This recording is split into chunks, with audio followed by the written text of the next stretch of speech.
Mas chegou a hora, então, da gente trazer aqui para nossa conversa, receber ele, Eduardo Cunha. Estamos com um ex-deputado, ex-presidente da Câmara, atual pré-candidato a deputado federal pelo PTB aqui por São Paulo. Eduardo Cunha, deputado em primeiro lugar, muito obrigada aí pela sua participação, por aceitar nosso convite. Seja muito bem-vindo aqui à BMC News. Bom, eu que agradeço a oportunidade, é um prazer enorme estar aqui com vocês nessa bancada e estou aqui à disposição de vocês. Muito obrigada. Bom, deputado, são várias questões importantes, acho que a gente precisa conversar, entender, debater. Recentemente eu vi uma entrevista sua, e que me chamou muita atenção. Você disse que acredita que as eleições deste ano podem até ser resolvidas já nesse primeiro turno, A gente fala muito em relação a esse cenário de eleição, até porque a gente que trabalha aqui trazendo sempre um enfoque para o mercado, para a economia, a gente sabe o quanto, isso impacta exatamente, principalmente a questão dos investimentos, principalmente como os investidores estrangeiros acabam olhando o Brasil também. E me chamou muita atenção quando você trouxe essa possibilidade aí de acreditar num primeiro turno, de repente, da gente já ter aí até o próprio presidente Jair Bolsonaro reeleito, conforme você falou nessa entrevista, Você queria entender um pouquinho da sua visão em relação a isso, porque me chamou também a atenção que você falou que não acredita que, numa terceira via, que isso nunca existiu, que o cenário sempre foi de polarização e não como a imprensa tem tratado muito somente agora essa polarização. Bom, aí eu queria entender, em primeiro lugar, você acredita realmente que Bolsonaro possa ser reeleito no primeiro turno, apesar da gente estar vendo aí algumas pesquisas trazendo Lula em primeiro lugar? Será que a gente ainda estaria cedo aí, para se definir esse cenário? As pesquisas estariam enviesadas ou ainda há muito jogo aí pela frente? Em primeiro lugar, só para a gente começar com esse tema. Paula, só em primeiro lugar queria pedir um segundo para poder só contestar um vídeo que foi colocado de apresentação aqui dessa entrevista, ao qual eu preciso refutar. Não dá para a gente ter uma chamada e a gente chegar aqui e ignorar que ela existiu. Efetivamente, o vídeo tem uma narrativa toda equivocada, certamente foi feito por alguém ou que não estava preparado com os conhecimentos dos dados ou efetivamente com alguma má-fé. Mas a verdade é que eu não tenho condenação nenhuma sobre mim nesse momento.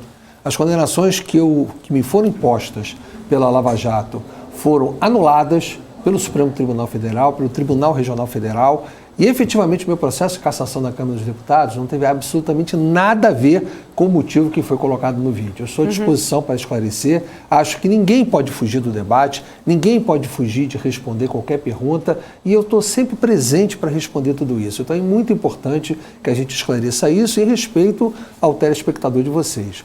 Com relação ao que você colocou, eu tenho falado isso porque a terceira via, eu sempre disse que ela não existe, ela não existiu. Nós vivemos uma polarização política que ela não é de hoje, ela vem desde a eleição, primeira eleição direta que a gente teve para presidente da República, depois do regime militar, que foi a eleição do Collor. Ali naquele momento você tinha a polarização do Collor contra a esquerda, que naquele momento era o Brizola, e depois o Lula tomou o lugar do Brizola nessa posição. E o que aconteceu em seguida? Com o impeachment do Collor, o PSDB tomou o lugar do Collor no enfrentamento com a esquerda que ficou simbolizada pelo PT com Lula. Depois disso, o Bolsonaro tomou em 2018 o lugar do PSDB nessa polarização. Então, o espaço para uma polarização, romper essa polarização é muito difícil nesse momento. E eu dizia isso, a terceira via, se a terceira via se viabiliza, ela vira a segunda ou a primeira via. Jamais haverá uma terceira via. A polarização está presente, nunca um presidente da República no Brasil, candidato à reeleição, perdeu a eleição, assim como nunca quem saiu em primeiro lugar no primeiro turno perdeu o segundo turno. Então, são dois pontos que precisam ser colocados na mesa. E, efetivamente, o que está acontecendo é a polarização está cada hora mais acentuada. Nesse momento, você tem uma colocação de pesquisa em que o Lula aparece em primeiro lugar, mas eu considero que pesquisa é sempre... Eu não brigo com pesquisa. Eu procuro ver as diferenças entre elas e procuro, efetivamente, ver aquilo que pode ser mudado pelas pesquisas. Até porque, se a gente voltar em 1994, o Lula, em maio, estava ganhando a eleição com facilidade e 2 meses depois o Fernando Henrique Cardoso estava vencendo no primeiro turno. Então, é preciso que a gente tenha noção que o processo evolutivo do voto, ele vai de acordo com o início do processo eleitoral de verdade, que ainda não começou. O PT ainda não foi contestado. O Lula saiu de um estado de graça, de ter sido, de certa forma, reconduzido à vida política do país, e a partir desse momento ele não foi ainda contestado. E o Lula, cada dia que passa, está mais próximo do PT do que ele estava quando exerceu a presidência da República. Então, consequentemente, isso vai ser questionado no processo eleitoral. E a rejeição ao PT, ela é muito grande no país. Então, na hora que as pessoas no processo eleitoral forem confrontadas efetivamente, que vão ter que optar entre o PT e aquele que é contra o PT, certamente a opção vai ficar mais clara e certamente essas pesquisas vão refletir um diferencial. Por que eu falo que a eleição deve decidir no primeiro turno? Não que deve, pode, né? A gente tem que ter sempre a cautela. Porque como a terceira via não existe e as candidaturas alternativas são muito fracas, quer dizer, você viu aí o processo todo que está acontecendo, aí o Dória já retirou a candidatura, está com a Simone Tebet que não vai passar de 1%, 2%, você tem aí o Ciro que não decolou e não vai decolar, é uma candidatura contínua, já é a quarta candidatura dele, ou seja, não sabe onde vai, é igual o cachorro quando está na mudança, não sabe se toma conta da casa ou vai atrás do caminhão, é assim o Ciro, ele não sabe se bate no Lula, se bate no Bolsonaro, ele não tem ele não encontrou ainda o caminho e não vai encontrar. Então você tem o Luciano Bivar que vai lançar a candidatura hoje, que também é insignificante. Mesmo que se o PSDB não lançar candidato de verdade, pode ser que lance o ex-governador do Rio Grande do Sul, Eduardo Leite, aí talvez possa provocar um segundo turno, mas sem chance de romper a polarização. Mas se não lançar, a tendência do eleitor próximo ao dia da eleição é ver, essa eleição vai ser decidida entre o Bolsonaro e o Lula mesmo, eu vou me decidir logo. Quer dizer, eu vou antecipar esse segundo turno no primeiro. Essa é a lógica de um processo onde você não tem candidaturas alternativas que possam efetivamente crescerem. Então, por isso é que eu acredito que a eleição possa ser decidida no primeiro turno. E eu acredito que o Bolsonaro estará em primeiro lugar no primeiro turno até o dia da eleição, por todos os fatores de análise de pesquisas que a gente faz. Eu não estou contra, não é questão de sentimento, é sentimento de quem anda na rua, sentimento de quem conversa, sentimento de quem debate. O anti-PT é muito forte. Eu acho que essa eleição vai ser decidida em São Paulo. Eu acho que o Lula vai ganhar facilmente no Nordeste, vai perder no Centro-Oeste, no Sul e provavelmente no Norte, tendendo ao empate ou à perda. A eleição vai ser decidida no Sudeste, onde o Rio de Janeiro, eles estão mais ou menos empatados, em Minas é um processo em construção, Espírito Santo não tem um tamanho para poder representar uma variação, a eleição vai ser decidida em São Paulo. E em São Paulo, mesmo quando o PT venceu as eleições, eles perderam. Quando a Dilma ganhou a reeleição, perdeu de 8 milhões de votos para a Aécio. Ô, deputado, você acredita que seja talvez essa a estratégia dele ter trazido o Alckmin, então, para o lado dele? Não tenho a menor dúvida disso. Não tenho a menor dúvida disso. Quando ele colocou o Alckmin, ele colocou por dois motivos. O primeiro motivo foi para tentar passar uma de pacificador que estava trazendo os adversários, mostrando que ele estava querendo ir acima do que o PT é. E o segundo ponto, ele sabe que a eleição vai ser decidida em São Paulo. E aí ele trouxe o Alckmin achando que isso podia influenciar. Só que trazer o Alckmin para esse processo não vai significar que aquele que votou em Alckmin no passado vai passar e votar em Lula. Esse é o grande problema, talvez seja o grande erro de avaliação. Porque o eleitor do Alckmin naquele momento não é um eleitor que vai votar no PT. Então, se ele veio pensando nisso, certamente ele pode se decepcionar com o resultado. Porque não pela figura do Alckmin, que é até uma boa figura. O problema é que, efetivamente, o eleitor do Alckmin não é um eleitor petista, não vai se transformar no eleitor petista. Até o estado de São Paulo nunca teve um governo petista, né? A cidade de São Paulo, sim, porém o governo de São Paulo quando a cidade de São Paulo né? teve, na reeleição, o candidato do PT, que era o prefeito, não foi para o segundo turno. E saiu como o prefeito mais mal avaliado da história de São Paulo. Então, é um candidato que nem que a reeleição não vai nem para o segundo turno, é uma coisa muito rara. Então, a gente viu o seguinte, o PT já foi experimentado aqui, teve o período quando a ex-prefeita Marta Suplicy, já teve com Erundina, a gente já viu os momentos que o PT teve na capital de São Paulo. No estado nunca teve.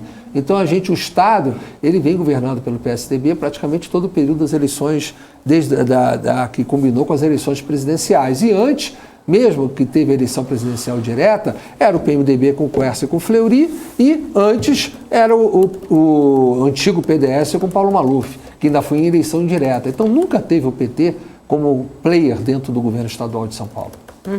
Isá, fica à vontade. Agora, deputado, primeiro eu queria saber de uma curiosidade em relação a esse tema, já que a gente está falando de eleição. Por que concorrer em São Paulo, já que sua base eleitoral é o Rio de Janeiro? Seria o motivo da candidatura da sua filha também? E segundo, apesar da anulação do seu processo no STF, né, sua inelegibilidade ainda permanece ali na cassação pela Câmara dos Deputados, certo? Queria que o senhor explicasse mais sobre isso. E após as convenções, a confirmação de sua candidatura, o TRE poderia anular o processo? Bom, vamos lá. Foi muito boa a sua pergunta e é bom sempre que a gente possa esclarecer. A minha motivação de sair candidato, ser pré-candidato por São Paulo são de dois fatores. Em primeiro lugar, pela minha família. Apesar da minha única filha que reside no Rio de Janeiro ser candidata pelo Rio de Janeiro, eu tenho 4 outros filhos que moram em São Paulo, tenho uma neta praticamente recém-nascida aqui em São Paulo e com aproximação familiar eu já tinha decidido a mudança para São Paulo. Mas além disso, São Paulo é o berço do PT. São Paulo é o berço do debate político. Eu não posso deixar eu fugir e vir voltar a buscar votos da forma como eu busquei sempre na minha vida no Rio de Janeiro. Eu tenho que vir para o debate político, o debate do voto de opinião. Eu tenho que discutir com aqueles que são contra o PT, que são a favor do PT, a razão pela qual eu estou me candidatando. Eu não tenho que discutir os votos como eu discutia antes. Então, por essa mudança de comportamento, eu não poderia simplesmente voltar a fazer campanha como eu fazia no Rio de Janeiro, ignorando tudo que aconteceu no país e tudo que eu participei. Então, para que eu pudesse debater isso, é que eu resolvi ser pré-candidato por São Paulo. A minha filha, no Rio de Janeiro, já tinha sido candidata em 2018 e está com a sua base constituída, herdando a base que eu tinha lá. Então, de qualquer maneira, se eu não viesse para São Paulo, certamente eu não viria candidato pelo Rio de Janeiro. Isso já era uma decisão que eu já tinha tomado. Então, essa é a razão pela qual aqui é o berço do PT. E segundo ponto que você me perguntou sobre a minha questão da cassação, eu quero dizer para você que isso está sendo discutido juridicamente e provavelmente terá um desfecho. Os meus advogados entendem que eu não estou inelegível. E isso certamente vai ser discutido e debatido durante o processo eleitoral e certamente o Tribunal Regional Eleitoral, o Tribunal Superior Eleitoral em última instância, vão definir e julgar esse processo no seu momento devido, que não é agora, e sim quando do registro a partir de agosto. Então, fiquem tranquilos que eu sou um pré-candidato que espero estar na urna como opção de voto para os paulistas. Deputado, só para a gente, antes de mudar aqui um pouco a pauta, só queria trazer aqui uma outra questão. Você foi um dos nomes mais importantes no processo, né, de impeachment da ex-presidente Dilma Rousseff, né? Chegou na época, em 2021, se eu não me engano, eu também li uma entrevista sua, onde você chegou a falar que você era contra prender Lula, que teria sido um absurdo a questão da prisão do ex-presidente Luiz Inácio Lula da Silva, apesar de você não querer o PT de volta. Eu queria entender um pouco, na sua opinião, né, por que você foi contra a prisão de Lula, se você acredita, né, que ele seria realmente inocente dos crimes aos quais ele foi acusado na época, se você concorda com a anulação do processo dele? Bom, deixa eu lhe dizer, em primeiro lugar, ninguém é mais adversário do PT do que eu. Eu acho que isso aí não preciso explicar para ninguém. Agora, seu voto hoje em Bolsonaro é contra o PT, né? Não porque gosta do Bolsonaro. O conjunto que está oferecido aí, eu voto em Bolsonaro. O que acontece? Você tem um problema que eu aprendi da minha vida política, que a gente não disputa a política dentro do Código do Processo Penal ou no Código Penal. A gente simplesmente tem que discutir na política. Quem tem que decidir é o eleitor. Quem tem que decidir não é um juiz ladrão que simplesmente subverteu o processo contra todo mundo, chefiava uma organização política visando ao seu projeto político pessoal e que praticamente levou a um problema da criminalização da política no país e gerou tudo que a gente está passando. Que ele não pode ficar omisso com essas situações. Eu não posso lhe dizer se o Lula é inocente ou se o Lula é culpado. Não cabe a mim julgar. Mas que ele efetivamente foi processado e julgado por um juiz incompetente e que o processo foi desvirtuado e que a prisão dele não deveria ter ocorrido, eu não tenho a menor dúvida disso. E digo mais, eu acho que o Lula tinha que ter participado da eleição de 2018. O Lula iria perder a eleição para o Bolsonaro, teria sido muito melhor para o país, porque você não ia ficar com aquela sensação de que você venceu porque tirou ele da disputa. Então, você tendo derrotado o Lula nas urnas, que era o caminho que tinha que ser o resultado real, a derrota nas urnas, efetivamente o país ia sair da eleição muito mais, digamos assim, pacificado, que o resultado refletiu a vontade da população. Não podia ficar uma impressão, o Bolsonaro ganhou porque o Lula não pôde disputar, quando eu tenho certeza absoluta que o Bolsonaro ganharia contra o Lula, contra qualquer outro que disputaria aquela eleição em 2018. Então, isso foi muito ruim para o país, isso foi causado pelo Sérgio Moro, que quis afastar os seus adversários. Não foi só o Lula, o que ele fez com o Lula, ele fez comigo, e eu não posso dizer que o que foi feito comigo é errado e achando que foi feito com o Lula certo. Isso eu seria incoerente.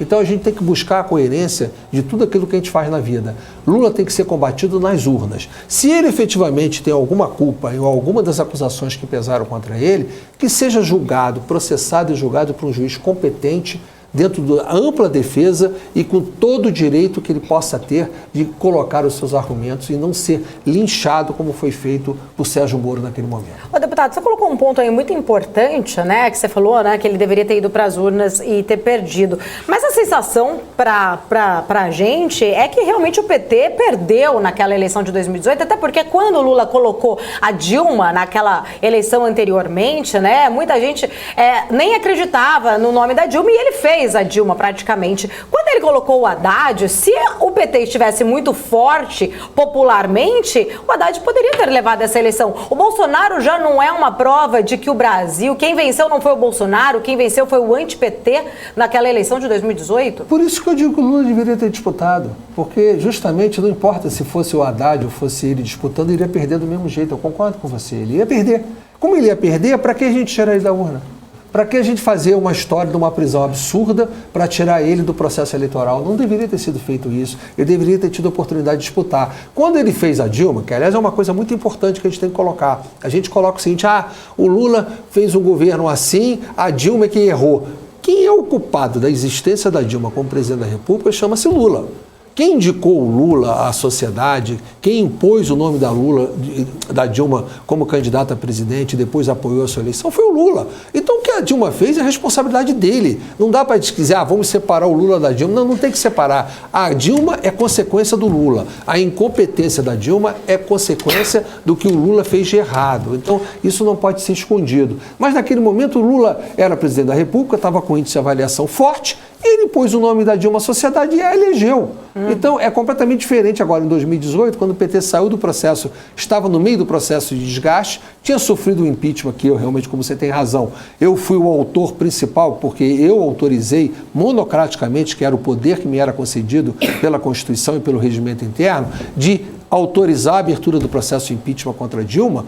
Isso, a partir daí, o desgaste que o PT sofreu, levaria o PT a perder com qualquer nome, com Lula, com Haddad, com Joaquim, com Manuel. Então era bom que fosse o Lula, para que a gente efetivamente pudesse encerrar, sepultar. Porque se a gente tivesse derrotado o Lula em 2018, não teríamos o Lula disputando hoje, porque certamente teria sepultado de vez o PT. Quando a gente não enfrentou o Lula em 2018, enfrentou um preposto, esse preposto pode dizer, não, quem me manda é melhor do que eu, quem manda é que representa aquilo que vetaram que fosse derrotado. Então esse erro de não ter levado o Lula às urnas em 2018 é que faz com que a existência do Lula hoje esteja forte. Tá certo. Eu quero entrar em outras questões, mas vou trazer aqui na minha tela agora Alan Gani também, que está aqui com a gente, nosso grande comentarista, economista, analista, que está aqui participando também dessa conversa com a gente. Seja muito bem-vindo, Gani. Bom dia. Obrigado, Paula. Bom dia, deputado. O senhor falou a palavra monocraticamente, o que me fez lembrar do Supremo Tribunal Federal, que toma muitas decisões de maneira monocrática e vem sendo alvo de críticas de pesados juristas em relação à sua atuação, atropelando prerrogativas tipicamente do Executivo e principalmente do Congresso Nacional. Como é que o senhor tem avaliado a atuação do Supremo Tribunal Federal e se hoje o ex-presidente Lula é o maior adversário político do Bolsonaro ou é o Supremo Tribunal Federal? Não, eu não acho que o Supremo Tribunal Federal seja o adversário principal do Bolsonaro. Eu acho que o Supremo Tribunal Federal está agindo, assim como todos os tribunais, tem agido de uma forma equivocada no princípio, no momento que vai para o ativismo político, para o ativismo legislativo e, como você citou, a decisão monocrática. Eu tive a decisão monocrática de aceitar ou autorizar a abertura do processo de impeachment da Dilma, porque era uma prerrogativa dada por mim na Constituição e no regimento interno da Câmara.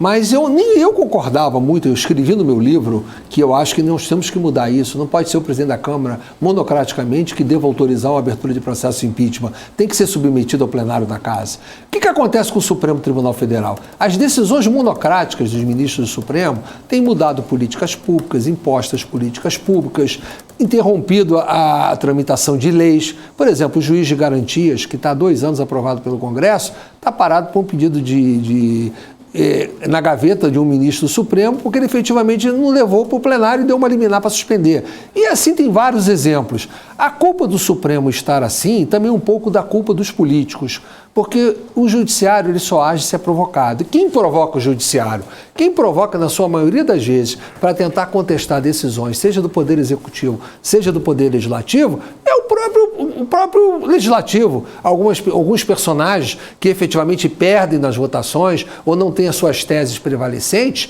eles buscam o judiciário para tentar mudar tudo. E o judiciário se aproveita disso. Eu dou um exemplo clássico aqui.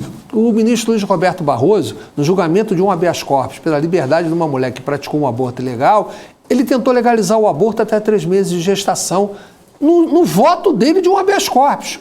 Ou seja, exemplos como esse são vários. Eu costumo dizer o seguinte, eu fui afastado da presidência da Câmara dos Deputados por uma decisão liminar de um ministro do Supremo que levou o plenário depois sendo confirmada, mas não tinha nenhuma motivação jurídica para aquilo. Esse Supremo, depois, para que isso acontecesse, eu tive que entrar com uma ação direta de constitucionalidade através de partido político. E para dar uma interpretação conforme a Constituição de medida cautelar, aquilo que é aplicado quando se tem a prisão em flagrante de parlamentar. Tem que ser levado ao plenário até 24 horas para que o plenário julgue se esse afastamento ou qualquer medida cautelar é justa ou não é justa, pode ou não permanecer, assim como é o caso de uma prisão de um parlamentar em flagrante. O que aconteceu? Essa ação só foi julgada muito tempo depois, quando o Aécio foi afastado, aí julgaram essa ação e colocaram o Aécio para ser submetido ao plenário do Senado o seu afastamento. Mas esse mesmo Supremo que fez isso comigo foi o mesmo que anulou as condenações contra mim. Então, quer dizer, a gente tem que olhar os dois lados. O que há é uma politização, é um ativismo realmente, e um pouco por culpa nossa do Legislativo, que não tomou medidas para isso. Por exemplo, impedir que decisões monocráticas sejam dadas por ministros para interromper leis, mudar políticas públicas. Isso basta a gente fazer. Eu estou defendendo mais do que isso, eu estou defendendo uma constituinte.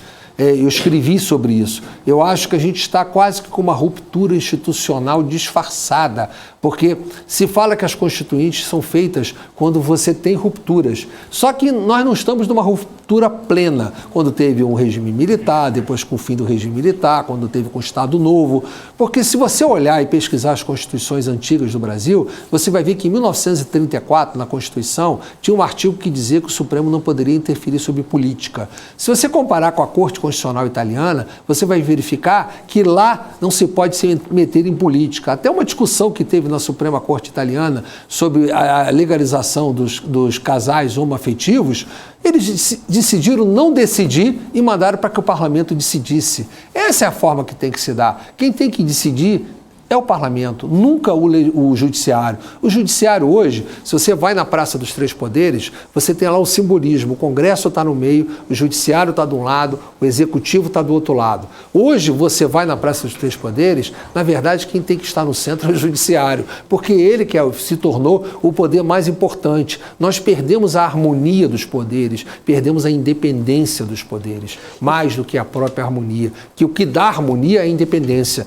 Hoje, infelizmente, nós temos 2 poderes dependentes de um terceiro, que é o judiciário. Alguma coisa tem que ser feita. Eu não discuto a decisão isolada.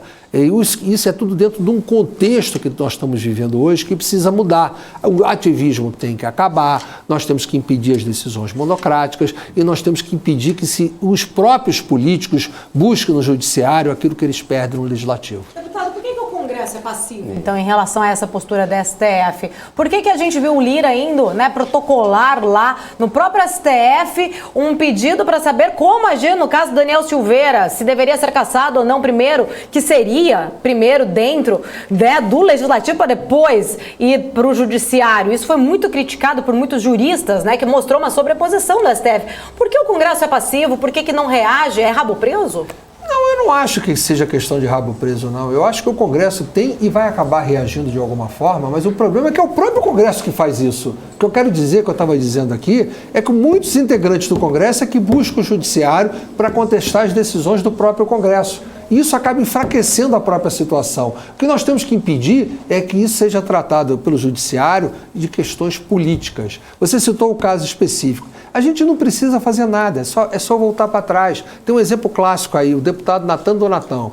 foi condenado pelo Supremo Tribunal Federal, transitado em julgado e ainda assim, depois do trânsito em julgado, ele chegou a ser preso para cumprimento da sentença e ainda assim o processo dele foi julgado no plenário e ele, inclusive, não foi cassado. Só numa segunda oportunidade foi julgado para ser cassado. E já é pacificado, que a última palavra ela é do Congresso. Então não dá para fazer uma cassação automática, nem de Daniel Silveira, nem de quem quer que seja. Tem que ser submetido a cada caso esse processo. Então, isso aí não vai mudar. Então, se ele protocolou, é porque houve uma decisão para cumprimento imediato. Ele foi contestar essa decisão. Ele fez correto, mas ele não implementou a decisão. Ele não fez a cassação do deputado Daniel Silveira. Então, a verdade é que é o parlamento que tem que se manifestar por último em qualquer circunstância. Eu tenho certeza que assim o será. Bom, eu quero trazer agora aqui para a nossa tela o nosso comentarista político, Eduardo Negrão, que está aqui com a gente, também participando desta conversa. Negrão, muito obrigada pela sua presença mais uma vez, seja sempre muito bem-vindo. Bom dia para você, fica à vontade. Bom dia, Paulo. Bom dia, deputado. É um prazer reencontrá-lo. Eu gostaria de voltar ao seu livro e ao processo de impeachment, que realmente é um livro muito interessante. Nos momentos finais, pré-impeachment da Dilma, a gente se lembra que o ex-presidente Lula se instalou lá no Golden Tulip, com um andar lá e começou a receber deputados para, enfim, fazer lobby contra o impeachment. Eu imagino que nessa hora o peso do senhor como presidente da Câmara deve ter sido devastador, assim. O senhor não foi procurado, o senhor não recebeu nenhuma proposta do governo do PT, da presidente Dilma, até do ex-presidente Lula, naquele momento, que na verdade eles estavam tentando, falando português, comprar apoio. E seria natural que procurasse o protagonista. O senhor foi procurado ou não? Não, eu fui procurado e revelo isso no livro com toda a transparência. Eu tive, inclusive, uma conversa com o Lula 15 dias antes da votação na Câmara do processo impeachment, mas não fui procurado com nenhuma proposta que eu não pudesse falar aqui na frente de uma câmera de televisão. Tem que ser justo. Se houve com outros, pode ter havido. Comigo, realmente, não houve.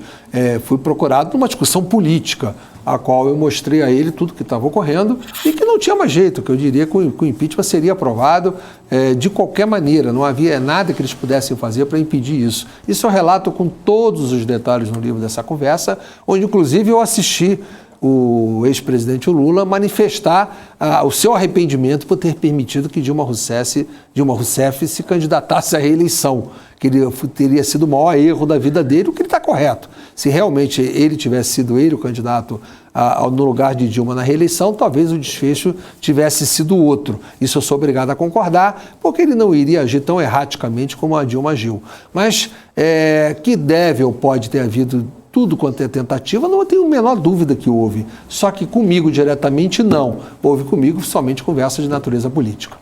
Uhum. Eu quero trazer...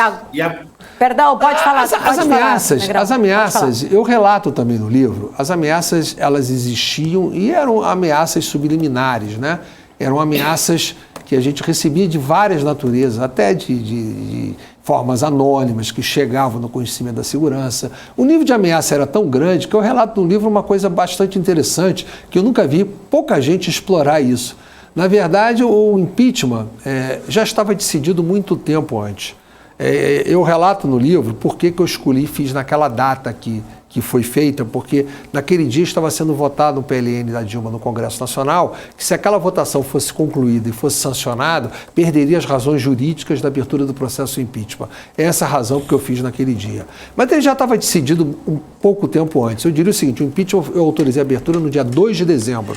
E no feriado de finados, que foi em 2 de novembro, um mês antes, antes de sair para aquele feriado, eu havia assinado a abertura do processo impeachment, entregue para o secretário-geral da Câmara e mandado que ele colocasse no cofre e dissesse, se algo acontecesse comigo, que você publicasse na íntegra aquilo que nós estamos assinando aqui. E esse compromisso ele está aí para testemunhar e foi colocado no cofre. Foi esse impeachment que eu assinei antes desse feriado de 2 de novembro, pelas ameaças que que eu estava sofrendo, de várias, então eu coloquei que se algo acontecesse comigo, me afastasse, como acabaram me afastando depois do impeachment, enfim, alguma tentativa, qualquer coisa que acontecesse, não deixasse de se abrir o processo de impeachment.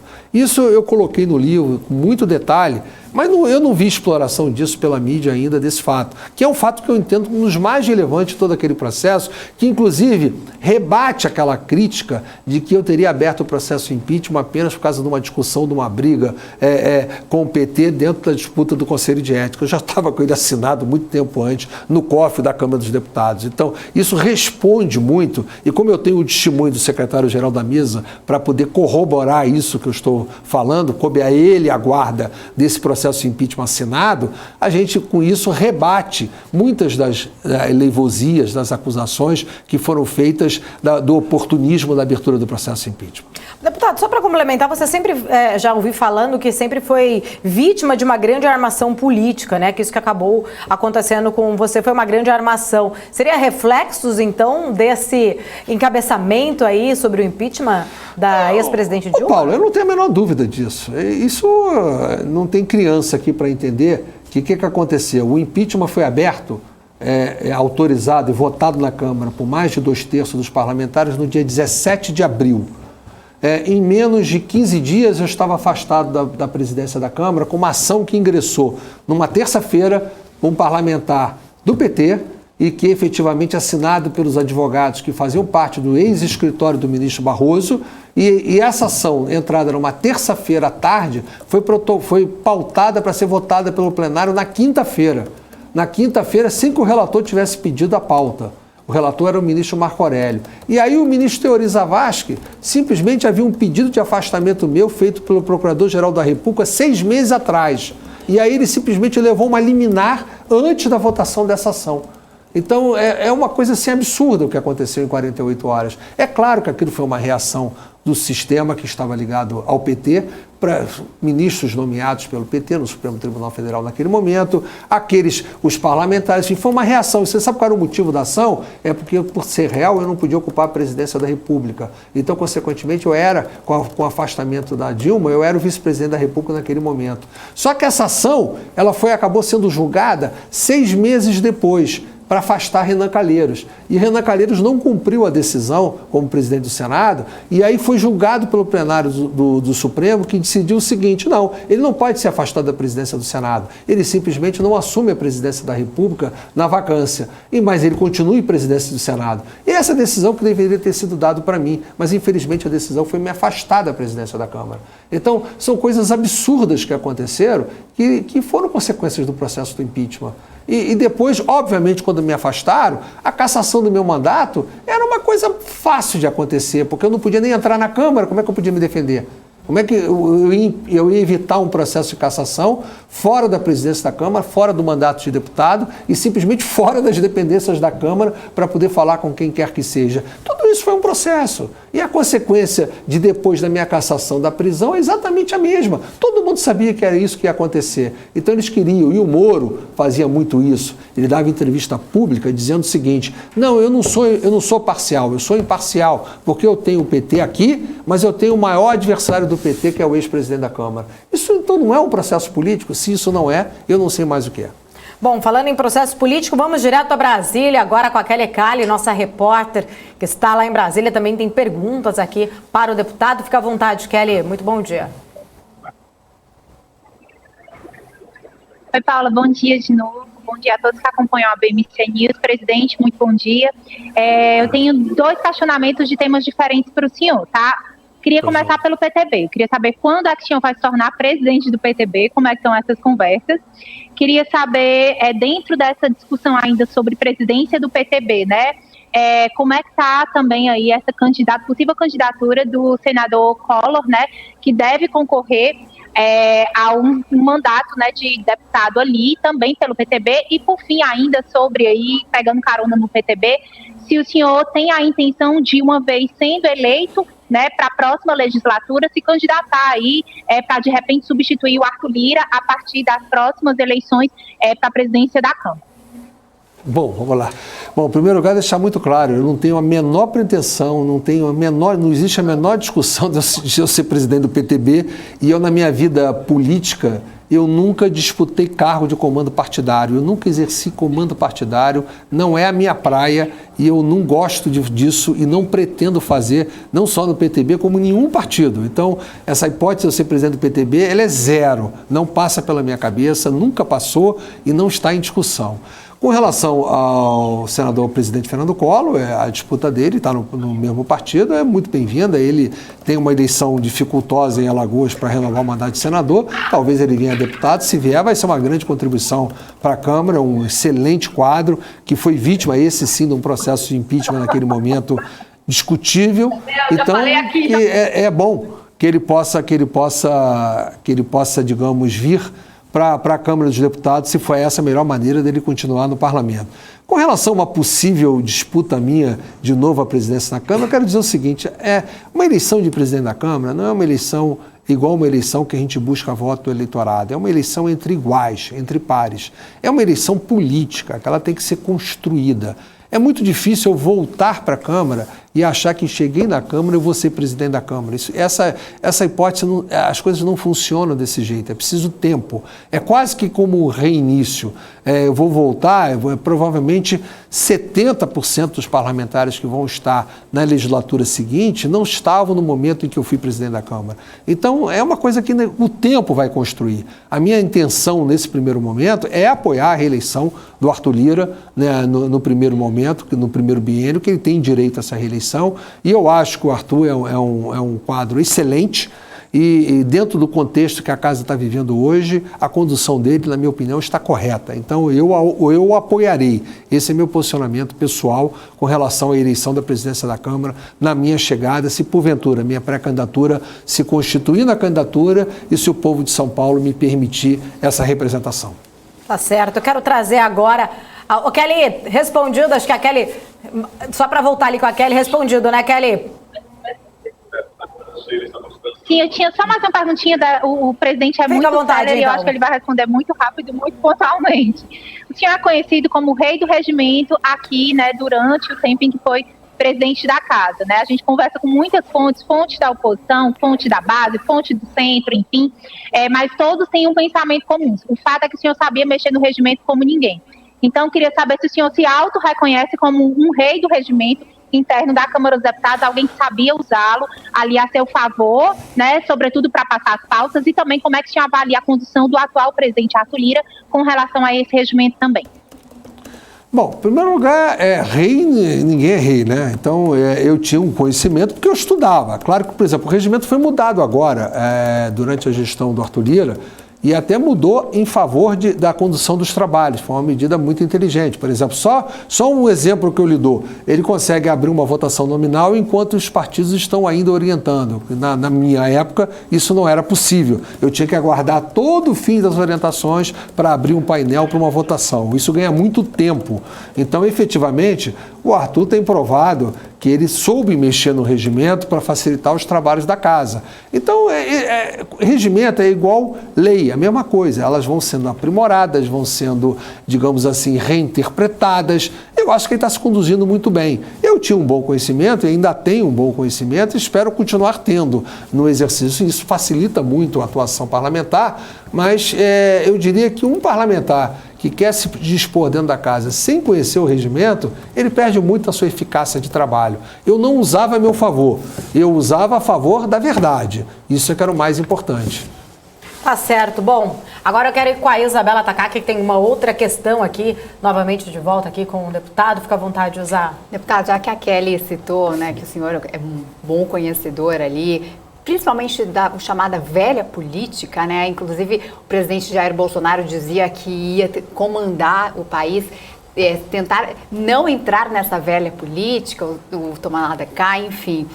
O senhor acha possível mudar realmente as práticas da velha política? Isso passaria por uma mudança no Congresso? Acredita que dá para fazer uma reforma política? Qual o modelo ideal, na sua opinião? Semipresidencialismo, parlamentarismo, monarquia? Qual que é a sua opinião? Olha, Isabela, é importante isso que você falou. Eu não acredito em velha política, eu acredito em boa política e má política. Então nós estamos vivendo um momento que nós temos que escolher a boa política. Aqueles que pregavam que tinham que tirar a velha política, que eles chamavam velha política, são aqueles que buscavam a criminalização da política. Até porque todos que se elegeram em 2018 sob essa bandeira, hoje também já são velha política, já passaram 4 anos de exercício, já deixou de ser novo, o novo ficou velho. Eu costumo citar uma brincadeira que você tinha um comércio no interior, e quando você vendia o comércio no interior, o sujeito pegava e colocava uma placa sob nova direção. Aí teve um dia que o cara vendeu o comércio, e quem comprou botou essa placa, mas o comércio ficou tão ruim que o antigo proprietário foi lá e recomprou o comércio. Aí ele botou uma plaquinha sob velha direção. Então eu acho que a gente vai voltar sob velha direção. Vai voltar aqueles que têm experiência, aqueles que podem conduzir o debate com uma forma ponderada, aqueles que podem conduzir o debate de uma forma assertiva e não aqueles só que podem ficar berrando. Eu acho que a efetividade do exercício da política é muito importante, mais até do que o próprio debate. Sim, não adianta o debate sem efetividade. O que adiantava eu ficar dizendo que o governo Dilma era ruim, que o governo Dilma era aquilo, que era aquilo, eu não tivesse autorizado a abertura do processo de impeachment. Então eu tive uma efetividade no exercício do mandato. Então, a gente tem o que mostrar. Então, é importante que a gente volte a essa velha política. Eu acho que o sistema tem que ser mudado. Eu acho que nós temos... Eu sou parlamentarista por natureza.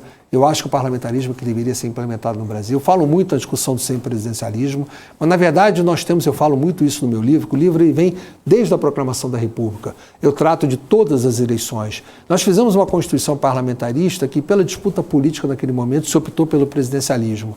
Eu acho que o presidencialismo é um modelo falido, porque seja quem for eleito agora, seja o Bolsonaro reeleito, ou seja, se o Lula ganhar, nenhum dos dois vai sair com seus partidos com mais do que 15% da Câmara dos Deputados. Então, para governar, vai ter que ter aliança. E na hora que tem aliança, que não estão comprometidas, às vezes, com o seu programa de governo, isso é muito ruim, porque se pelo menos eu propus isso, a gente fizesse a eleição do Congresso no segundo turno da eleição presidencial, a gente já obrigaria aqueles que estão disputando o mandato a se posicionarem. Porque é tão ou mais importante que você escolher o presidente que você quer, é você votar em candidatos que defendam as bandeiras do presidente que você quer. Não adianta você votar em Bolsonaro e eleger um deputado que na hora vai ficar contra o Bolsonaro na Câmara, ou um senador que vai ficar contra o Bolsonaro no Senado. Da mesma forma, votar no Lula num candidato que fique contra o Lula. Você tem que ter uma uniformidade de posições no seu voto. E isso que a gente tem que passar para a sociedade. O semipresidencialismo é apenas uma diminuição dos poderes do parlamentarismo. Mas o parlamentarismo, ele preservaria. Você, numa situação ruim, como aconteceu com a Dilma, você destituiria o governo e não destituiria o presidente da República. É claro que isso não pode ser implementado de imediato, isso teria que ser submetido a um plebiscito e depois de um plebiscito ser implementado no futuro de um modo que não impacte o direito adquirido de quem quer que seja que esteja ocupando o cargo. É importante falar isso, quando a gente fala que defende o parlamentarismo, já vê, não, você quer tirar o Bolsonaro? Não, não é isso, gente. Simplesmente o parlamentarismo é um modelo para ser implementado no futuro. Mas seja qual for a solução, alguma tem que ser dada. Como está esse modelo está falido. E isso é que provoca essa sensação da velha política que você tem. E as mudanças que são feitas não são favoráveis. As que foram feitas agora com essa eleição não estão boas. O fim das coligações do jeito que ficou, com fundo público, ele é uma bomba que vai explodir já já. Cada hora as eleições estão ficando mais caras, os partidos são obrigados a colocarem candidatos que não têm condição nenhuma de se eleger apenas para fazer voto na sua nominata, e isso com dinheiro público. Se não tiver o dinheiro público, o candidato nem candidato é.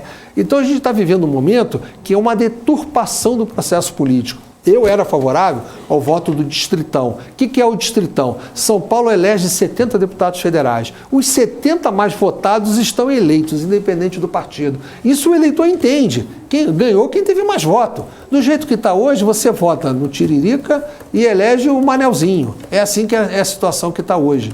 Então você pode votar em mim e eleger o fulano de tal, que você não quer. Você não elege quem você quer. O seu voto tem que ser para você eleger quem você queira. Essa que é a verdade que a gente está vivendo. Deputado, só para complementar, tem até uma pergunta, a gente abriu aqui uma caixinha, né, de perguntas para as pessoas participarem. Rodrigo Nicolino mandou o seguinte, uma pergunta que cabe muito bem agora nessa questão que você levantou. É o Centrão, então, quem manda? Dá para governar sem o Centrão? A questão não é o Centrão que manda. O que é o Centrão? O Centrão, na minha época, eu constituí, que a gente chamava de blocão, virou Centrão depois se remetendo ao Centrão da Constituinte. O Centrão nada mais é que partidos que não ganharam a eleição e que tomaram um posicionamento de apoio ao governo. Essa que é a verdade. Não eram os partidos que estavam. Hoje, uma parte desses partidos do chamado Centrão está disputando a eleição, vai apoiar Bolsonaro. Então, a gente aí já talvez seja um posicionamento diferente, né? A prática é, como um presidente é eleito com 15% no máximo dos votos na Câmara dos Deputados, como é que ele faz para arrumar os outros 36% para ter 51%? Ele tem que trazer alguém. Não vai trazer quem votou no seu adversário, que também tinha os outros 15%. Vai buscar o quê? Aquele que não votou nenhum, nem outro, e que pode se adaptar, apoiar qualquer governo mediante condições. Essas condições é que a gente tem que discutir. Essas condições que, pelo fato de você não estar com ele vinculado na sua campanha, é que eles não têm compromisso com aquilo que você pregou na campanha, porque uma parte dos partidos ou dos deputados e senadores que apoiam o Bolsonaro não concordam com o que o Bolsonaro pregou na campanha eleitoral. E aí não apoiam tudo que o Bolsonaro coloca. E o mesmo vai se dar ao fim dessa eleição, e o mesmo vai se dar também se o Lula ganhar. E não pense você que isso é só um privilégio ou um problema do Bolsonaro. Será também do Lula. Então, vai depender daqueles que não votaram nenhum, nem outro. Eu, do meu lado, eu pretendo da seguinte maneira: eu vou pedir votos no momento apropriado na candidatura, e se eu, porventura, o candidato meu a presidente perder a eleição, eu vou simplesmente ser oposição. Essa é a minha posição clara durante a campanha eleitoral. E isso é que o eleitor tem que entender. Quando o eleitor vota num candidato a deputado, quem não sabe como é que esse candidato a deputado vai se posicionar no exercício do mandato, se é contra ou a favor do governo A ou do governo B, ou a favor do governo A ou do governo B, ele é uma deformação, porque ele não tem a representatividade, ou ele não buscou essa representatividade na campanha eleitoral para exercer esse voto. Aí fica aqueles deputados, o que se quer chamar de Centrão, que não tinha compromisso nem com A e nem com B, e que pode, em determinado momento, ser governo ou ser oposição. Isso é que a gente tem que evitar, mas só vai evitar dentro do processo político eleitoral e não no processo de escolha no parlamento de coalizão posterior, porque depois não tem jeito, alguma coalizão vai ter que ser feita. Sob pena, nós temos um impeachment a cada mandato. Deputado, em primeiro lugar, quero dizer que nosso chat, toda a nossa programação aqui está bombando. Obrigado. Mais ou menos umas 10 mil pessoas, se nós juntarmos aqui, eu estava fazendo as contas aqui das nossas plataformas, nosso portal, o pessoal que está assistindo a gente pelo Profit da Nelógica, o YouTube, todas as nossas plataformas aqui, muita gente mandando perguntas. Quero agradecer a audiência de todos vocês. Muito obrigada aí, vocês que estão participando. Estou dando uma olhada aqui no nosso chat, aqui tentando pegar algumas outras questões também. Mas a Débora, agora que está aqui comigo no estúdio, tem uma pergunta também especificamente aqui para o deputado Eduardo Cunha. Vamos lá, Débora, fica à vontade. Deputado, numa entrevista recente, o senhor disse que o Dória foi vítima da própria traição dele e que Sérgio Moro também. Eu já havia dito que jamais entraria para a política, acabou entrando, e você chegou a comentar, inclusive, que Sérgio Moro é chefe de uma organização política, inclusive acabou de lembrar isso aqui agora há pouco. Você acha que, então, o fim da carreira política, tanto do Dória como do ex-juiz Sérgio Moro, que, aliás, não tem nenhuma direção muito bem definida, Até então, queria presidência, depois ia ser Senado, hoje mesmo saiu, então, a intenção dele para ser candidato aqui ao governo de São Paulo, Como que o senhor tem avaliado isso? Bom, Débora, em primeiro lugar, vou lembrar uma frase do ex-senador Murilo Badaró de Minas Gerais, que disse: política é a única atividade que você pode morrer e ressuscitar várias vezes. Então, política a gente nunca pode dizer que alguém morreu, Uhum. Política você pode ressuscitar. De uma certa forma, eu estou ressuscitando aqui na frente de vocês. Mas, efetivamente, quem tem o seguinte: o Moro, eu costumo dizer que o Moro morreu na cena do crime que ele cometeu. Ele fez a criminalização da política e depois entrou para a política e, pelas mãos da política, mataram ele. Ele pode ressuscitar? Em política tudo é possível. Mas eu acho que o Moro é o personagem mais emblemático e odiado dessa eleição. Mais do que os próprios contendores. Por quê? Porque ninguém o quis. E ele erraticamente, justamente porque ele achou que ele ia conduzir a política da forma que ele conduzia os processos dele da Lava Jato, ele efetivamente morreu na cena do seu próprio crime. Já o Dória, ele foi vítima dele mesmo. O que eu falo é o seguinte: nós temos que olhar a história política, a história nada mais é do que a experiência que está sendo repetida. O que acontece? O Dória, foi candidato a prefeito de São Paulo, apoiado pelo Alckmin naquele momento, ganhou a candidatura à Prefeitura de São Paulo, se elegeu prefeito de São Paulo, Depois ele tentou tomar a candidatura do Alckmin a presidente da República, renunciou à prefeitura e acabou candidato a governador de São Paulo, se impondo naquele momento que ele não conseguiu tomar a candidatura do Alckmin a presidente. E o que aconteceu? O Alckmin tinha um vice, que era o candidato dele, que era o Márcio França. O Alckmin não filiou o Márcio França ao PSDB e impôs a candidatura do Márcio França. O Dória ficou com essa candidatura, disputou a eleição e ganhou sob um Bolsodória. Bolsodória foi o que elegeu Dória, não foi a performance dele. Aí no primeiro dia de mandato, o Dória simplesmente começa a virar a oposição ao Bolsonaro de uma forma radical dentro de um projeto de marketing político para a sua candidatura à presidência da República. O eleitor viu isso, o cidadão de São Paulo assistiu isso, já tinha ficado com uma rejeição enorme que ele abandonou a prefeitura de São Paulo pelo seu projeto político pessoal, com 1 ano e 3 meses de mandato, e jogando 2 anos e 9 meses fora. Aí o que aconteceu? Ia abandonar de novo para poder criticar quem o ajudou a eleger para a sua bandeira política? Então isso foi causando um desgaste. E mais próximo do processo ele fez o quê? Ele pegou o vice dele e filiou no PSDB para ser o candidato do PSDB, impedindo o próprio Alckmin, que foi o padrinho dele, para que tentasse voltar à candidatura a governador de São Paulo, o que levou o Alckmin a sair do PSDB e ir para o PSB e acabar se tornando a opção de candidatura a vice do Lula. Então o Dória, na prática, ele morreu na traição que ele mesmo cometeu. Ele foi vítima da traição que ele fez com o Alckmin. Então nós estamos vivendo uma situação que a política adora a traição, mas não perdoa o traidor.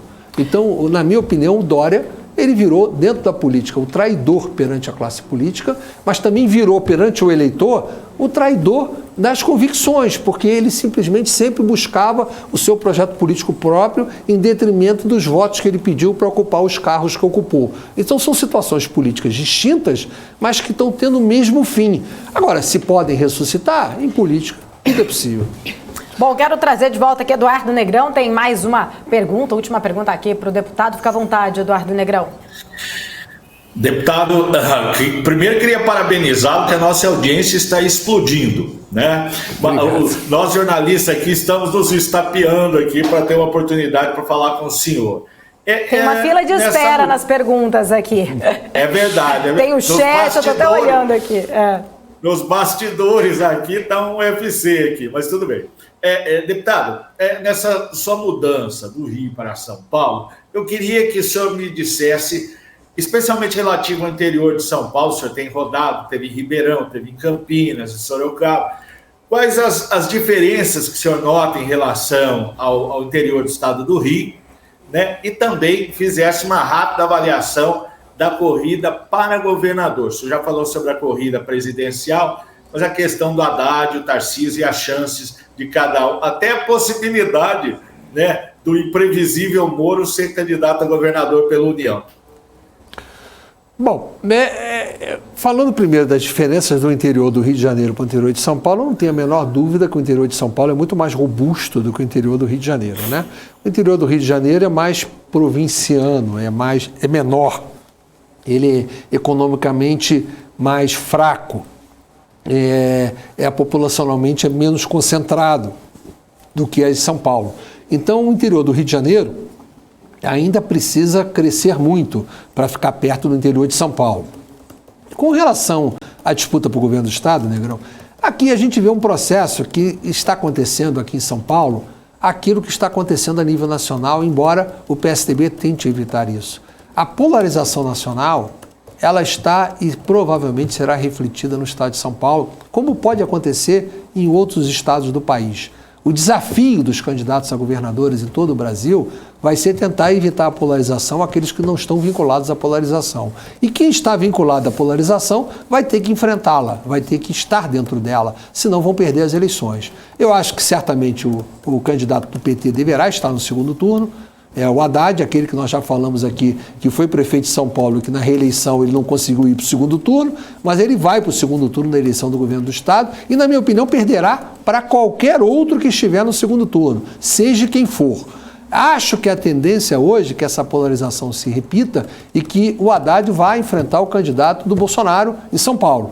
Essa é a minha opinião. Agora, isso também vai depender um pouco de 2 fatores. Primeiro, da performance do Márcio França, se ele vai continuar ou não vai continuar candidato, porque o Márcio França, de uma certa forma, por ter sido governador e por ter transitado naquele eleitorado do PSDB naquele momento, ele tira um pouco de voto da candidatura do PSDB ao governo de São Paulo. Se o Márcio França se mantiver candidato, eu não tenho a menor dúvida que o Tarcísio vai enfrentar o Haddad no segundo turno. Se o Márcio França retirar a candidatura, ainda vamos ter alguns embates para poder definir esse processo. Então, mas eu acho que a tendência é a polarização nacional se repetir em São Paulo. Quanto o Sérgio Moro ser candidato a governador de São Paulo, eu até gostaria que isso acontecesse. Aliás, eu gostaria que o Sérgio Moro fosse candidato a qualquer coisa. Eu queria muito que ele fosse candidato a presidente, para que ele pudesse ser derrotado, para que ele pudesse ser contestado. Ele, como governador de São Paulo, candidato a governador, ele vai ser fragorosamente derrotado. Ele não tem espaço nessa polarização, que ainda assim ele vai ter que enfrentar a polarização Bolsonaro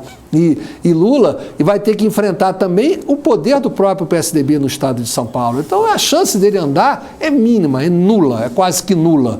O Moro está restrito a uma candidatura ao Congresso Nacional para ter alguma chance de sucesso. Mesmo assim, se for o Senado, perderá. Se for a Câmara, ele tem até chance de eleger, porque ele precisa de muito menos votos para isso, e sempre existe um pedaço do eleitorado lavajatista que acreditou na pilhéria do Moro e acredita que aquilo ali era uma operação de combate à corrupção, quando aquilo ali era uma operação política. Era tudo menos combater a corrupção. A corrupção existiu, ela existe e tem que ser combatida por todos nós. Agora, não dá para que isso seja a bandeira do seu Moro para desvirtuar os processos jurídicos e transformá-los em processos políticos, visando que ele possa se tornar alguma coisa na política. Então, isso tem que ser contestado e a Vaza Jato está aí mesmo, para todo mundo tomar conhecimento de tudo que o Moro e aqueles procuradores do Paraná fizeram. Deputado, vamos aproveitar então, pegar a ponte aérea na minha última participação. Eu vou fazer uma pergunta parecida, mas referente ao Rio. Como que você vê a corrida lá e a mesma polarização do Freixo com o governador Cláudio Castro? Só que lá tem um detalhezinho, o pessoal do Lula não está querendo muito se aproximar do Freixo, tem até uma parte do PT apoiando o Cláudio Castro, que é do PL, partido do Bolsonaro. Como é que você está vendo a corrida eleitoral, à medida que até sua filha está concorrendo lá à federal? Veja bem, o Rio de Janeiro é um pouco diferente de São Paulo, mas você tem razão, porque a polarização ela acaba se refletindo, não a polarização necessariamente por ser Bolsonaro contra Lula. Há uma polarização no Rio de Janeiro, tem uma esquerda um pouco maior do que São Paulo na sua proporção, mas por incrível que pareça, não é uma esquerda que está só concentrada no PT. O PT não é tão forte no Rio de Janeiro, apesar da esquerda ser maior no Rio de Janeiro. Mas o que acontece lá? O Freixo ganhou a candidatura da esquerda e o Freixo é muito rejeitado. A melhor razão para se ganhar uma eleição no Rio de Janeiro, o adversário que a gente tem que escolher para enfrentar é sempre o Freixo. É um adversário fácil de ser batido. Se não fosse o Freixo candidato à prefeitura, o Crivella jamais teria sido prefeito da cidade do Rio de Janeiro. Essa que é a verdade. Então, nós precisamos ter o Freixo candidato. Eu acho que a classe política toda quer o Freixo candidato. E o Cláudio Castro é o governador em exercício do mandato, com todo o poder da política ao lado dele. Então é uma aglomeração que ele não está só com a bandeira do Bolsonaro, ele está com toda a classe política do estado do Rio de Janeiro. E o Rio de Janeiro vive um processo muito complicado. O Rio de Janeiro ele está num momento muito bom. E o que aconteceu? O Cláudio Castro sucedeu o governo através de um processo impeachment do ex-governador que foi afastado. E esse ex-governador era muito polêmico e as suas propostas eram muito polêmicas. Ele era candidato a presidente da República, a mesma coisa do Dória, ainda mais agressiva, porque ele começou no primeiro dia também sendo candidato a presidente da República contra o Bolsonaro, que o elegeu no Rio de Janeiro. Esse governador acabou cassado e o Cláudio Castro, que assumiu o governo, veio de um período de confusão. Então, de uma certa forma, ele pacificou o Estado. Então, a pacificação dele é o maior ativo que se tem. E o Rio está numa posição, num momento positivo. Depois da privatização da Companhia de Água e Esgoto, os recursos ficaram maiores. Então, consequentemente, ele está tendo condições de investir. O Rio de Janeiro melhorou muito nesse período. Então, é uma situação que tem a polarização, sim, mas ela é diferente do que está acontecendo em São Paulo. Em São Paulo, a coisa é mais política e o Rio de Janeiro é muito mais factual pela situação presente. Maravilha. Eduardo Negrão, queria agradecer aí o Negrão que estava aqui na nossa conversa, mas eu vou trazer agora o Alan Gani. O Gani também tem perguntas aqui para o deputado Eduardo Cunha. Fica à vontade, Gani. Deputado, o senhor falou da privatização da Companhia de Água do Rio de Janeiro e a Petrobras, no passado, ela sai das páginas policiais de uma série de desvios que envolveram principalmente o PT para brilhar os olhos dos investidores atualmente. O senhor, se eu não me engano, já foi presidente ou teve um alto cargo de uma estatal. Como é que o senhor avalia a privatização da Petrobras? O senhor seria a favor ou contra? Eu sou plenamente favorável à privatização da Petrobras. E mais, eu acho que tem que tomar uma decisão, que a Petrobras, ela não é uma empresa nem privada nem estatal. É uma empresa que pertence à corporação. Há 21 anos atrás eu escrevi um artigo dizendo, no antigo Jornal do Brasil, dizendo que era preciso estatizar as estatais. Que as estatais, eu fui presidente estatal, fui presidente da empresa de telecomunicações do Rio de Janeiro, a Telerge, foi quem trouxe o primeiro celular para o Brasil, isso durante o governo Collor. E o que acontece? Eu sei bem como é que funcionam as estatais. Na verdade, a Petrobras, hoje, o governo tem 28% do capital da Petrobras, 72% não pertence ao governo. Então, o governo tem a maioria das ações que dão direito a voto, por isso ele detém um controle administrativo, mas ele não tem um controle do capital. Então, desses dividendos absurdos que a Petrobras distribui, 72% não vão para o governo, que essa balela que se coloca aí, não, os dividendos são enormes e vai para a União, vão apenas 28% dos dividendos. Então, é preciso esclarecer. A Petrobras, você tem, por exemplo, o salário do presidente da República, que tem que ser o maior salário do Brasil, e isso colocado pela Constituição. Pergunta quem na Petrobras ganha o salário do presidente da República, o maior que o presidente da República. Você vai ver que é praticamente todo o alto comando da Petrobras e o alto gerenciamento ganha muito mais do que o presidente da República. As vantagens corporativas que tem a Petrobras são imensas e tudo isso é refletido no preço que a gente paga na gasolina e na bomba. Essa que é a verdade. Essa história de você dizer que tem a paridade, a Petrobras vem num processo de esvaziamento de um lado e aumento do outro. O que foi feito? A Petrobras saiu do contato direto com o consumidor, ela vendeu a sua distribuidora e ela começou a vender as suas refinarias e deveria ter vendido as suas refinarias como se estava programado anteriormente. Como é que era?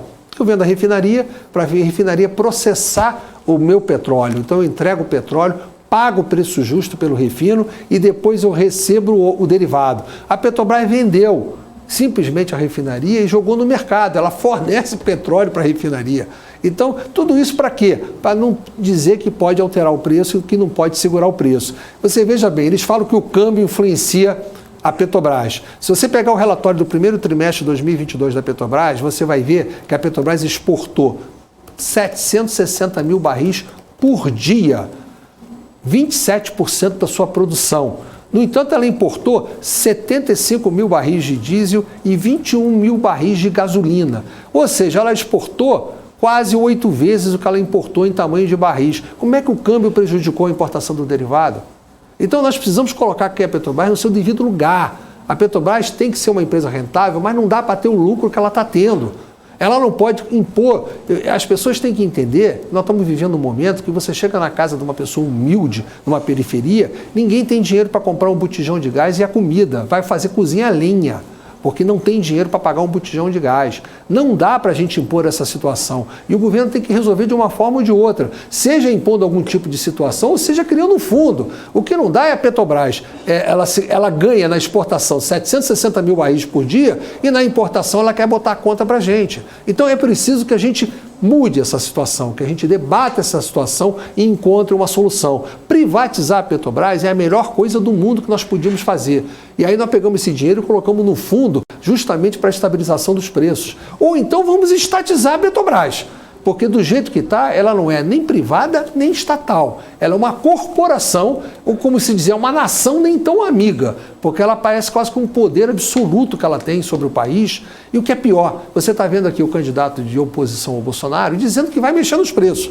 E ninguém fala nada. Aí quando o Bolsonaro quer ter algum tipo de tentativa de ver o preço que está acontecendo, todo mundo diz que a interferência é nociva. Ninguém é a favor da interferência, não. Tem várias maneiras de você encontrar uma solução. A tentativa que foi feita agora da redução do ICMS, é injusto reduzir o ICMS dos estados, perder a arrecadação? Claro que é, mas também não é justo o CONFAS driblar o que o Congresso aprovou, estabelecendo um preço por litro acima do valor que estava sendo cobrado pela decisão do Congresso. Então a malandragem também tem que que ser combatida pela legislação. Não pode ter uma malandragem. Não dá para ter um preço de gasolina do jeito que está.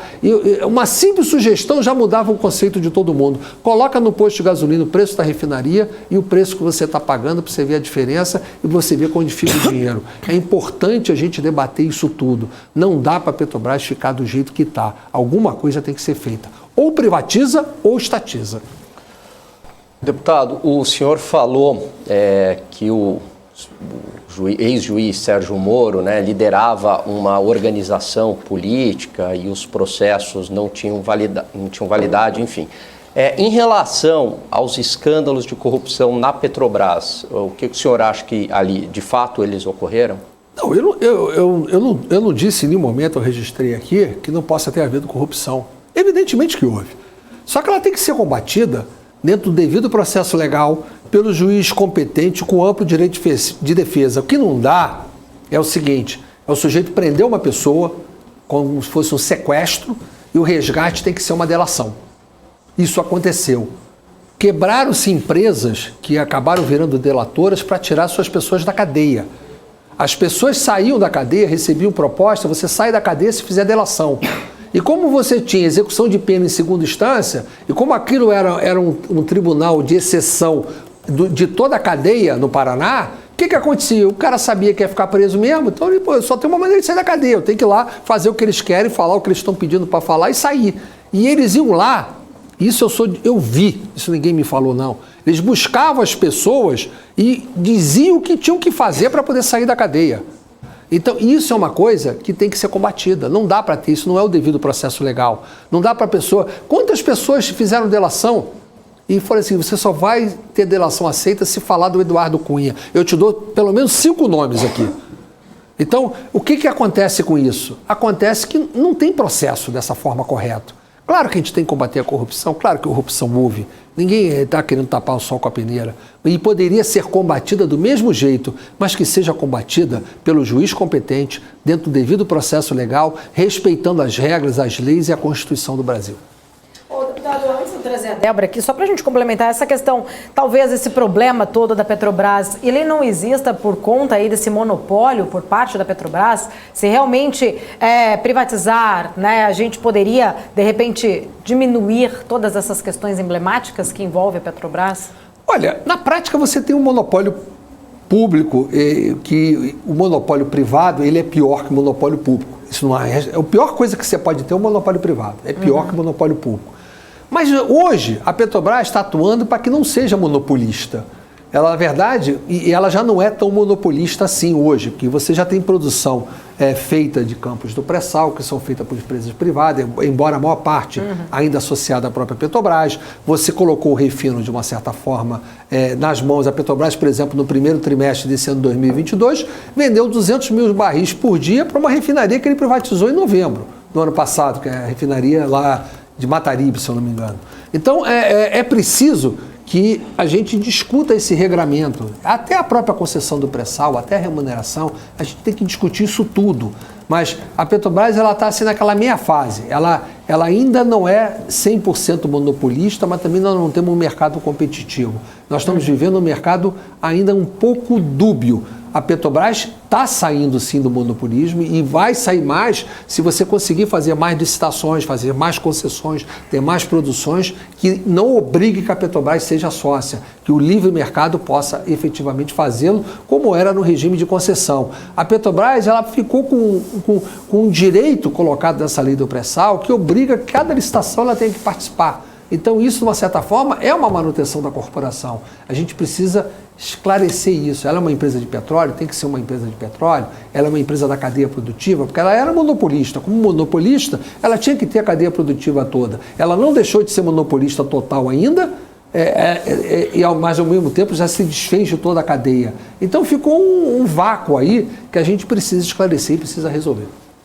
Bom, queria trazer então a Débora agora que tem mais perguntas. Fala, Débora. Deputado, pegando o gancho, já que a gente está falando sobre Petrobras, né, a gente está vendo inclusive a inflação aí do país em 2 dígitos e, aliás, claro, o combustível sempre está aí no gargalo disso, apontado como o maior vilão nessa história.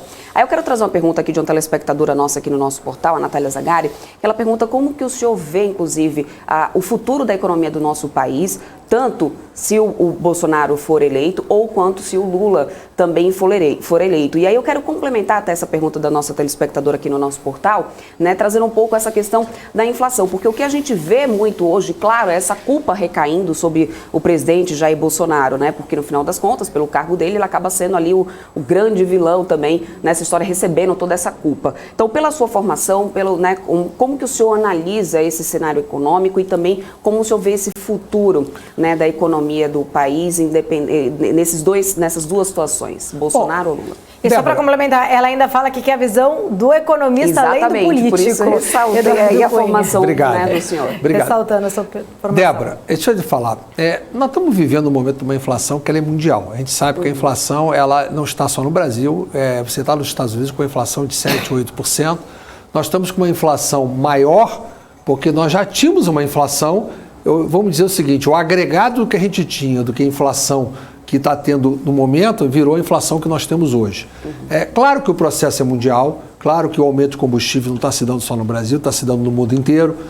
É claro que o aumento de preço, a disparada de preço está dando no mundo inteiro. Agora, a gente está vivendo a inflação, vocês que são técnicos sabem disso, a inflação só existe de duas maneiras, ou ela é de custos ou ela é de demanda.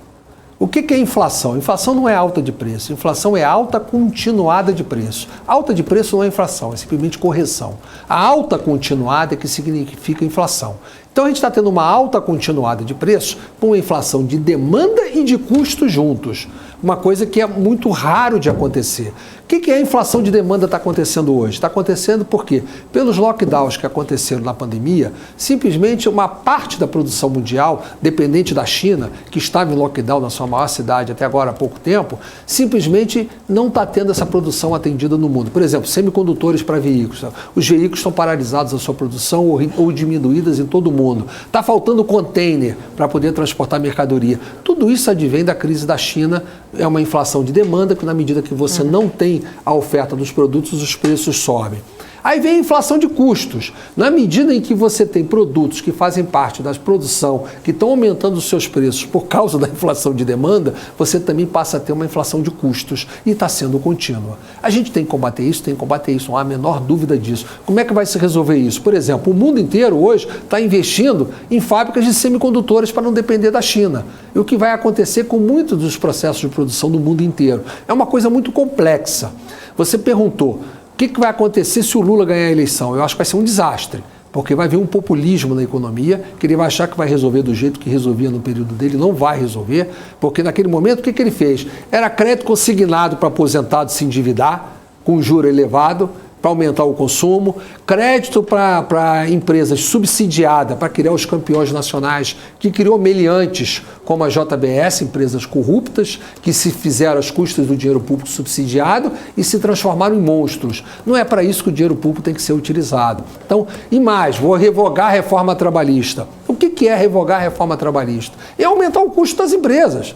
É aumentar aquilo. Qual o grande problema hoje que você afeta o custo? Por que a China cresceu como cresceu no fornecimento industrial? Porque a mão de obra da China é mais barata e não tem o custo da mão de obra agregado imposto por políticas ou por legislações. O Brasil, para poder tentar ter um preço comparativo mundial, precisava reduzir o custo agregado da sua mão de obra. A reforma trabalhista buscava isso. Não atingiu plenamente, mas revogar vai significar aumentar o seu custo de produção. Consequentemente, ou a gente vai ter aumento de preço ou vão perder capacidade de competição com vários produtos no mundo inteiro. Então isso tem que ser esclarecido para a sociedade. Isso que o processo político, o processo eleitoral vai trazer para o debate.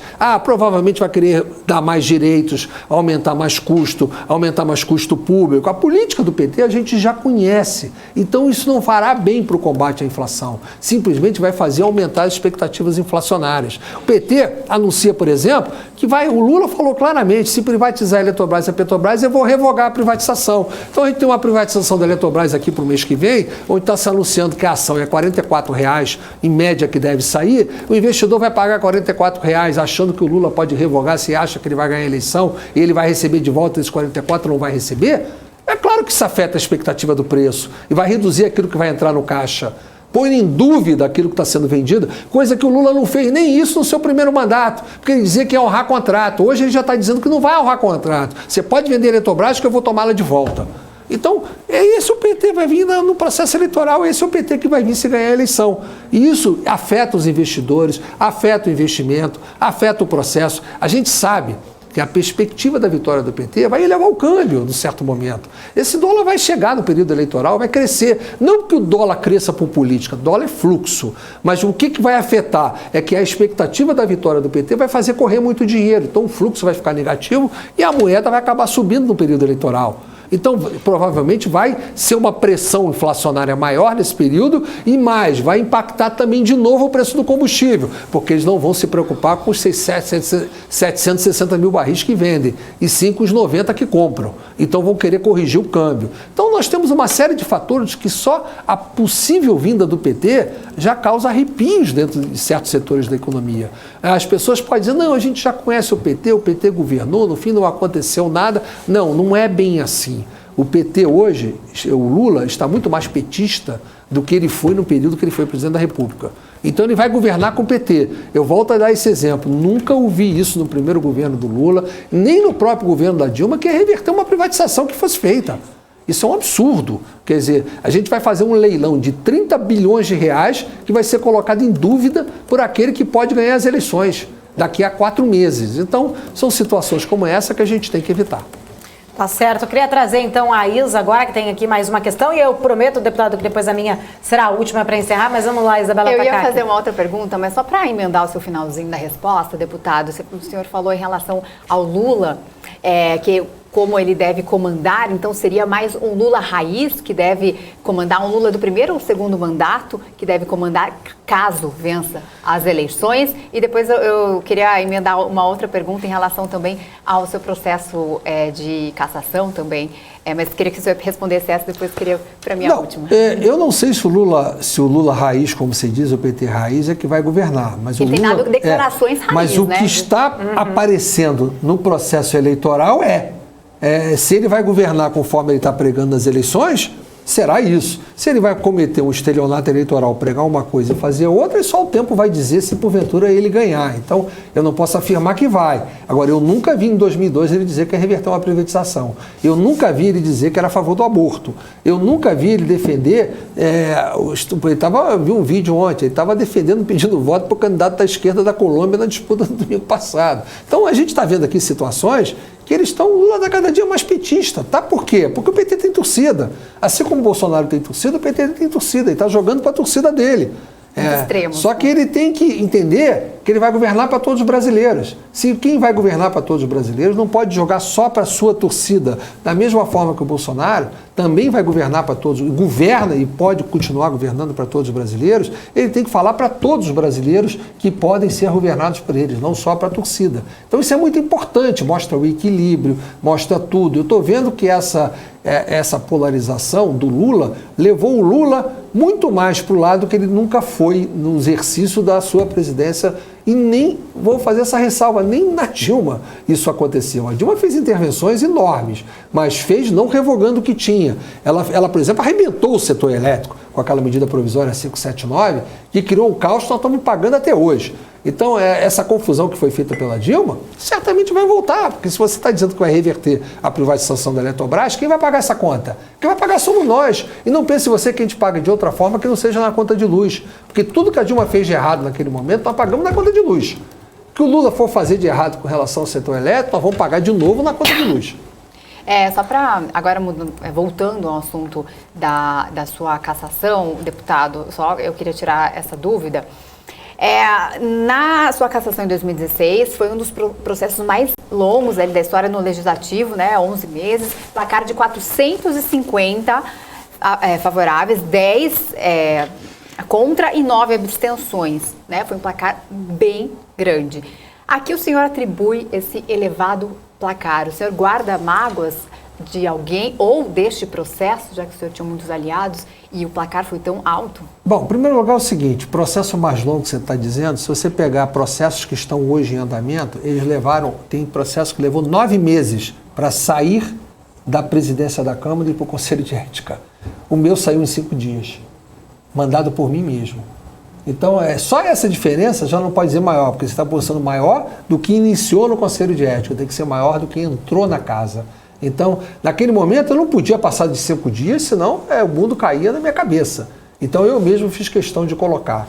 Quanto à relação do placar, quero dizer para você o seguinte, eu fui cassado por um ato arbitrário do então presidente Rodrigo Maia, que se tornou meu desafeto e na sua perseguição a mim, ele impediu que o meu processo fosse votado do jeito que deveria ter sido votado. Porque a votação do processo de cassação, ele é um projeto de resolução. Como todo projeto de resolução, igual um projeto de lei, ele pode ser aprovado, rejeitado, emendado, destacado, mudado. Enfim, ele tem uma série de previsões regimentais que o Rodrigo Maia impediu que fosse ser executado naquele momento, apesar dos destaques terem sido colocados no plenário. E o que aconteceu? Na medida em que ele rejeitou a possibilidade da discussão disso, que o que estava, mesmo eu não podendo entrar na Câmara, mesmo eu não podendo me defender, estava acordado que ia ser votado uma pena alternativa à cassação. E simplesmente ele impediu que isso fosse votado. Quando ele impediu, o plenário já estava cheio e já tinha número suficiente. Na medida que teve número suficiente, como ele pautou na véspera da eleição municipal para criar um constrangimento político para mim, consequentemente, todo mundo já sabia que o resultado era aquele. Então não houve, digamos assim, não houve discussão. Eu não tive 450 votos contrários. Em política acontece o seguinte, quando o resultado já está definido, para que você vai obrigar as pessoas com o resultado resolvido a todas elas ficarem obrigando a se defender? Então uma parte não compareceu, não quis comparecer, não quis compactuar com esse absurdo. Alguns fizeram questão de registrar o voto contrário ali para marcar a posição. Quero registrar aqui, por exemplo, que o próprio presidente Arthur Lira não votou contra mim. Então, e vários outros que estavam disputando a eleição. Então, aqui eu tenho que realçar o seguinte, a gente tem que ver o comportamento de alguns. Outros são aqueles que a gente já sabe. A cassação está lá, já foi votada, já foi aprovada, então para que eu vou votar contra para apanhar da mídia naquele momento, a mídia pedindo a minha cassação? Então foi uma jogada política feita pelo Rodrigo Maia que impediu. E tanto isso é verdade que essa é uma das razões principais pelas quais eu vou conseguir a minha elegibilidade. Bom, deputado, só para a gente finalizar, um assunto também bem polêmico, mas eu gostaria de saber da sua opinião. O presidente Jair Bolsonaro ele tem criticado muito as urnas eletrônicas. Queria saber se você confia no sistema eleitoral brasileiro, você que já foi eleito, né, várias vezes até por esse sistema, se você acredita que possa realmente existir algum tipo de fragilidade no nosso sistema. Um grande exemplo foi o processo eleitoral nos Estados Unidos, que também foi muito tumultuado, ainda há dúvidas, né, ainda sobre a integridade do processo. Você acha que provavelmente deve ocorrer algo semelhante aqui no Brasil? Olha, Paulo, é muito difícil dizer que vai acontecer algo semelhante. Eu tenho um posicionamento que eu já expressei também por artigos, que eu defendo a seguinte tese. Eu não discuto se a urna é segura ou não é segura. Para mim, ela é segura. Eu fui eleito, como você falou, fui eleito 5 vezes por ela. Então, se eu fui eleito, em tese, ela é segura. Agora, eu não conheço nada que seja seguro que não possa se tornar inseguro amanhã. Se você tem uma casa bem trancada, e essa casa não foi arrombada, amanhã ela pode ser arrombada. Ou porque o ladrão aprendeu uma técnica de arrombamento melhor, ou porque o ladrão desenvolveu uma tecnologia que permitiu o arrombamento. Então, quem me garante? Senão o hacker não existia. Quando o hacker consegue invadir hoje alguma coisa, certamente ele tentou antes e não conseguiu, ele se aprimorou e conseguiu. Então você tem uma possibilidade de existir alguma coisa? Claro que tem. A gente não pode gritar, a urna é segura, nada vai acontecer. Não, a urna é segura, mas nós temos que todos juntos termos transparência e buscarmos que ela continue sendo segura.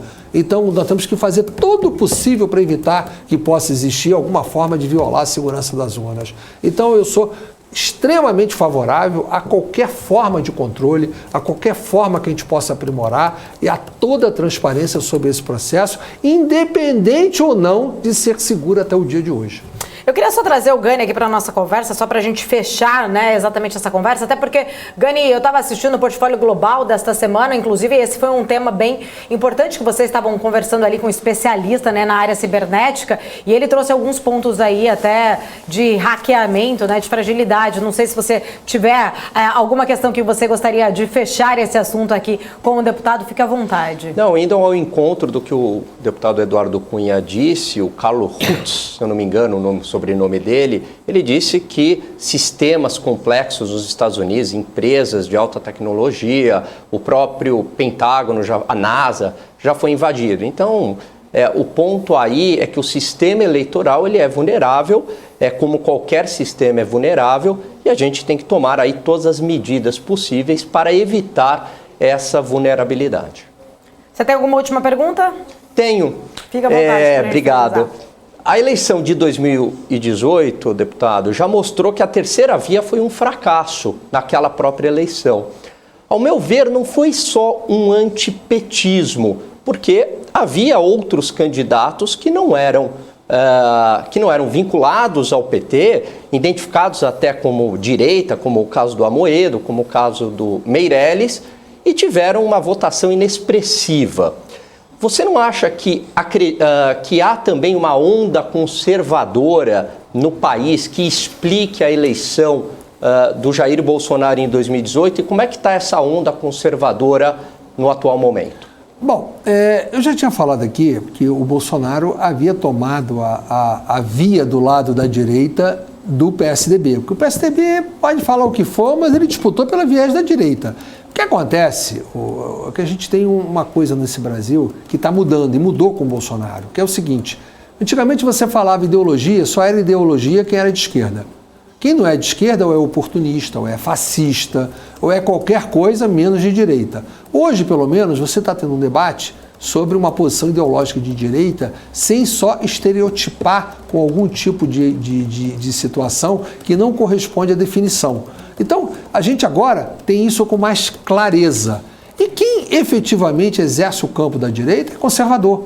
Então, já existia. O que acontecia é que, da mesma forma que a pesquisa provavelmente está refletindo isso, ou seja, o eleitor do Bolsonaro, conservador, tem um pouco de vergonha de responder uma pesquisa, isso deve estar mascarando alguma parte dos votos do Bolsonaro, que eu acredito que sejam maiores do que estão divulgados, não quer dizer necessariamente que ele esteja na frente ainda, mas efetivamente é maior. Então, esse eleitor que é envergonhado de ter essa posição, ele hoje está perdendo a vergonha. Ele vem perdendo a vergonha, começou a perder a vergonha em 2018 e vem perdendo a vergonha com o decorrer do tempo. Então, hoje, a gente consegue ter definições ideológicas mais claras do nosso eleitorado. Você já fala com muita tranquilidade, o cara é de esquerda, o cara é de direita.